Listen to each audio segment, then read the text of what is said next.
ঝিনাইদহ পৌর আওয়ামী লীগের সভাপতি সাবেক ছাত্রলীগের সভাপতি জীবন কুমার বিশ্বাস আজকে সভার সমাপ্তি ঘোষণা করবেন।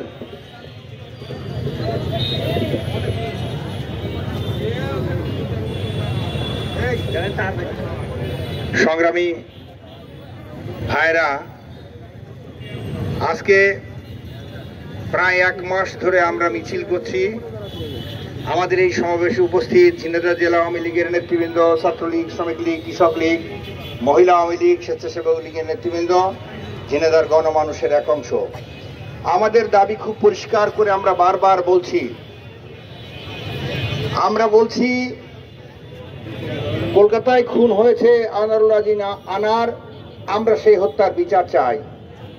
পাশাপাশি আমরা বলতে চাই প্রকৃত যারা খুনি, যারা স্পটে খুন করেছে তাদের তালিকা কিন্তু পত্রপত্রিকায় প্রকাশ হয়েছে।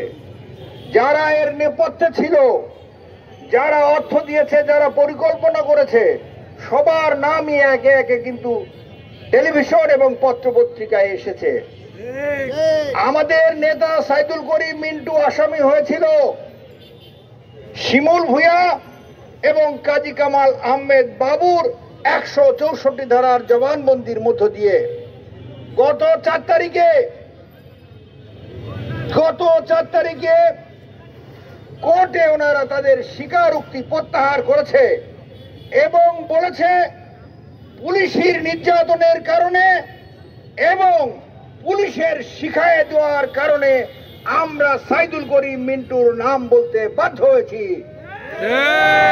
আদালত তাদের আবেদন মঞ্জুর করেছে এবং নথিভুক্ত করেছেন। আমরা জানি এই কারণে এই সাইদুল করিম মিন্টুর আর আসামি থাকার কোনো সুযোগ থাকে না। তারপরেও আমরা আইনের প্রতি শ্রদ্ধাশীল। আমরা ঝিনাইদহ থেকে আমাদের নেতৃবৃন্দ ঢাকায় চেষ্টা করছি আইনের মাধ্যমে তাকে জামিনে মুক্তি করে আনার জন্য। আপনাদের কাছে শুধু বলি, আপনারা যারা সাইদুল করিম মিন্টুর কর্মী, আপনারা আপনাদের নিত্যদিনের কর্মের মধ্যে এই মিছিলকে রাখবেন, আপনাদের প্রতিদিনের কাজের মধ্যে এই সমাবেশকে রাখবেন এবং আপনাদের মাথার ঘাম পায়ে ফেলার প্রতিশ্রুতি আপনারা রাখবেন। সংগ্রামী ভাই এবং বন্ধুরা আমার, আমাদের বক্তব্য পরিষ্কার। যতক্ষণ পর্যন্ত ঝিনাইদহ গণমানুষের নেতা, ঝিনাইদহ ছাত্রলীগের সাবেক নেতা, ঝিনাইদহ জেলা আওয়ামী লীগের সংগ্রামী সাধারণ সম্পাদক সাইদুল করিম মিন্টু আমাদের মাঝে ফিরে না আসবে, ততক্ষণ পর্যন্ত আমাদের লড়াই চলছে। ভাইরা আমার, বন্ধুরা আমার, আমরা জানি ষড়যন্ত্র করা হচ্ছে।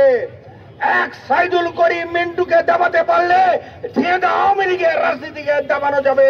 সেই জন্যই ষড়যন্ত্রকারীরা ষড়যন্ত্র করছে। আমি বলতে চাই, ষড়যন্ত্র করে লাভ হবে না।